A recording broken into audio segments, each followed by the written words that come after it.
When I first started learning how to trade Forex, the only way for retail traders like you and me to trade is by going into an office. The only way to place a trade would be to write up a physical ticket, take it to the window, give it to the person behind the desk, and they would call in your order. Hi, my name is Hugh, and obviously things have changed a lot since then. Over the years, I've seen brokers come and go, and in this video, I'll share with you my experience with brokers, how they work, and the things to look for when you're looking for a new broker. Before I get started with the things to look for, remember that there is no such thing as the best broker for everyone. And the best broker for you is going to depend on things like your account size, where you live in the world, and your trading style. So I'll get into that more later in this video, but first let's take a look at the things that you should look for when choosing a broker. The first thing is regulation. Is this broker regulated in the country that they are incorporated in? If they are, then it's very likely that they're going to follow the rules and you'll get a fair deal. I've seen many brokers over the years get incorporated on these tiny islands, and one day they just disappear. So it's best to get a regulated broker so that you know that at least there's a minimum amount of security for your account. The next thing to look for are the fees that a broker charges. And this is going to come in the form of the spread, a commission, or deposit and withdrawal fees. First, the spread. You're looking for the smallest spread possible because that's what you have to overcome when you enter a trade to become profitable. So let's say that there was a 1 pip spread at a broker for the euro US dollar. In order for your trade to be profitable, you'd have to be in profit 1 pip, and then that would be break even for you, and then anything above that would be profit. The second thing is the commission. Now, not all brokers are going to charge a commission, and I'll get into the different types of brokers in a minute, but just keep in mind that some brokers will charge a commission, and sometimes the commission plus their spread is going to be much smaller at some brokers than the spread at other brokers. So just keep that in mind. And the third fee to look for is the withdrawal and deposit fee. Just make sure that a broker isn't charging you a lot just to put your money in and take it out. The third thing to look for is support. How good is their support team? What kind of support systems do they have in place? I would highly recommend that you look for a broker that has a phone number that you can call. Because if you're in a big trade and you're losing money and you can't get into your trading platform, you need to talk to somebody right now. There are some brokers that only respond via email, and that can work sometimes. But if you're in an emergency situation and you need to contact them right away, you need that phone number. And also test out the support. Call that phone number, see how quickly they respond, how well they answer your questions, and see if that system is really working well, or do they put you on hold for like an hour? Then look for the markets that they provide. Do they have the currency pairs that you want to trade? Maybe they allow you to trade some indexes or maybe some cryptos. So make sure that they have the markets that you're looking for. Number 5 is trading platforms. Do they have the platforms that you're comfortable trading with? So in Forex, that's primarily going to be MT4, MT5, TradingView, or CTrader. And if you don't know anything about these platforms, go ahead and download them. They usually have a free version, and you can open a demo account and start trading on that demo account to see the mechanics of that platform and see if that's something that you would like to use. For example, I don't like using MetaTrader.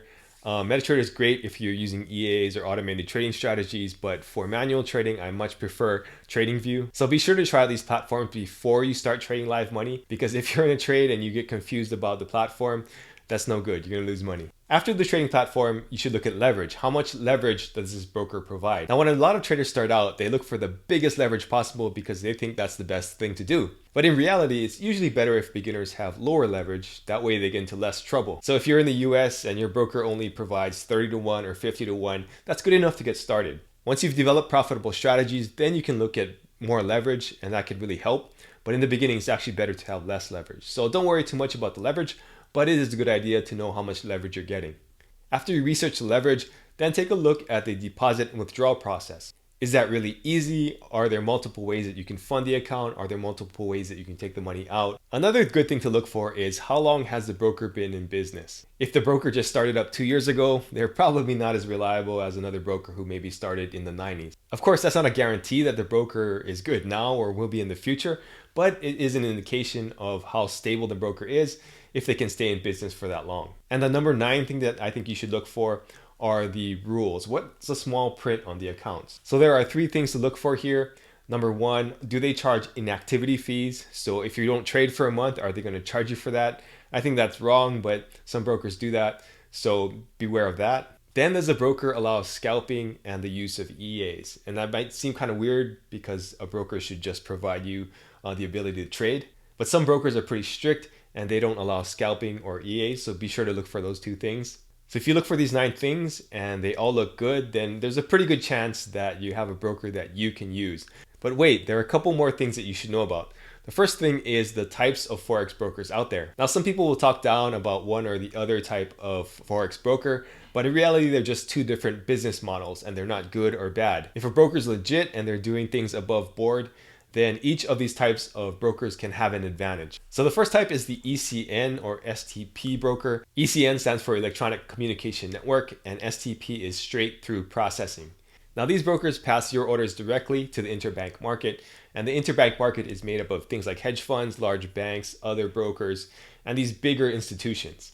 Now with an ECN broker, you usually get tighter spreads, but they will charge a commission. However, the commission plus the spread usually comes out cheaper than with a market maker broker, which I'll get to in a second, but that's the advantage of using an ECN or STP broker. So with these brokers, you'll usually have to trade at least a micro lot, and many times it can be a minimum of a mini lot. So therefore, the ECN or STP brokers are generally better for larger accounts because you have the larger account size, but you get a discount on the fees. So in general, the best starting point for this type of broker is an account size of about $5,000. Now, if you have an account size less than $5,000 or you just want to trade smaller lots, then the way to go is a market maker broker. Now, these brokers primarily keep their trades in-house, so you're either trading with other people on their platform or you're trading directly with the broker. And some people would say, oh, the broker is trading against you. Well, I mean, that's kind of true in a way because if you lose, they win. If they lose, you win. But in reality, if you have a regulated broker, what they're really doing is providing you liquidity. So if a ECN or STP broker can't find a trade in the interbank market to match you with, these market maker brokers can actually take that trade and they won't have to look for the trade outside. So there are pluses and minuses to this business model. With a market maker, you're going to have larger spreads, but you won't have a commission. One of the biggest benefits of a market maker broker is you can trade smaller lot sizes. So you can trade micro lots or even nano lots, which will allow you to risk as little as 1 cent per pip. And these small trade sizes are great for people with small accounts, or you're just testing a system and you want to put it into a live environment without having a huge account. So that's where these market maker brokers really shine. So now that you know about these brokers and what to look for, how do you find this information? The best thing to do obviously is search, use something like Google, and there are a couple of things that you can look for here. The first things are review websites and awards for brokers. Now these are obviously a little biased because these people are getting a commission for referring people over to that broker.